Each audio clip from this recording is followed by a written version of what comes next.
G'day everyone. Geez, how cold has it been these last couple of weeks here in Sydney? I tell you what, I do sleep a lot better in these chilly nights.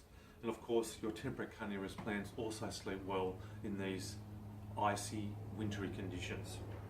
Now, in my last video, I explained that it's important to reduce the amount of water that you give your carnivorous plants in winter, because that reduces any bacterial growth from occurring in the soil, which can cause root and rhizome rot in your plants. Now, in my last video, I also explained that one technique you can use for watering your plants is by watering from the top, allowing that soil to dry out slightly, and then repeating the procedure.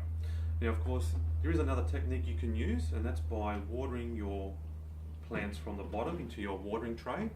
Now, you pour enough water to cover the gaps in the pot. It's important because that allows the water to get absorbed into the peat moss through capillary action. And once it's been absorbed into your soil, let's say wait 3 or 4 hours, simply pour the water out of your tray, put your pot back in, and then allow that soil to dry out again before repeating the procedure.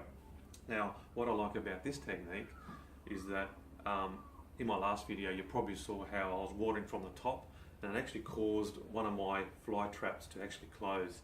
Now, it may seem trivial, but that plant spent unnecessary energy by closing that trap and by reopening it again. And of course, that energy could be used for spring when it comes up with that new growth. So, of course, this technique avoids that from happening.